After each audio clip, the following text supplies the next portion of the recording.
a severe flood.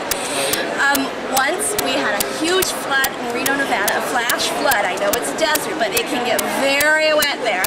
And it was so rainy, we had cattle around our house. They had to airlift the cattle, and we looked up and there were cattle, woo, flying above our house, mooing.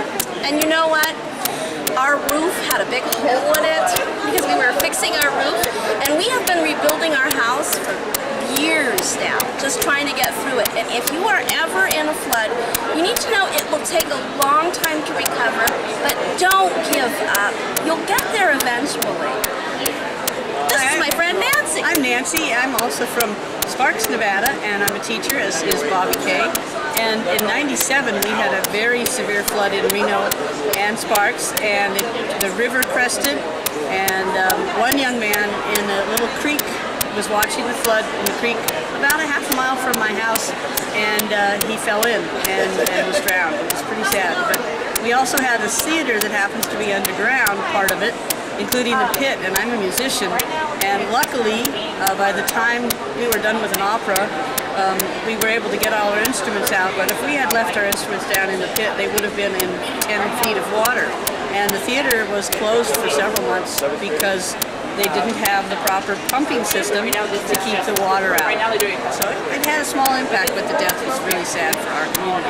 We never want to get anywhere near a creek when they're starting to swell from flash floods. Anything more? No. That's it for us. Bobee Kay and Nancy, you just shared your story about experiencing a severe flood in Nevada in the late 90s.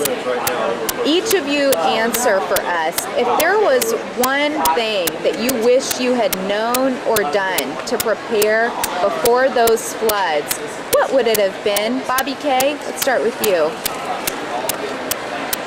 You know, we were prepared for it. We'd watched the weather, we knew what was coming, we tried to prepare as best we can. I think if I'd have known how long it would take to recover from it, I could have planned better after the flood. It's when you have a severe flood and your house is severely damaged, it takes years to pick yourself back up. But I needed to know, I wish I'd have known how long it takes to recover. As far as my experience, I was lucky that I didn't have personal damage in that regard. I did eventually have a flood in my own house from a washing machine hose break, and I'm still recovering from that. And my preparation since then has been to put anything that I store near the floor in rubber tubs and turn off my washing machine every time I'm not using it.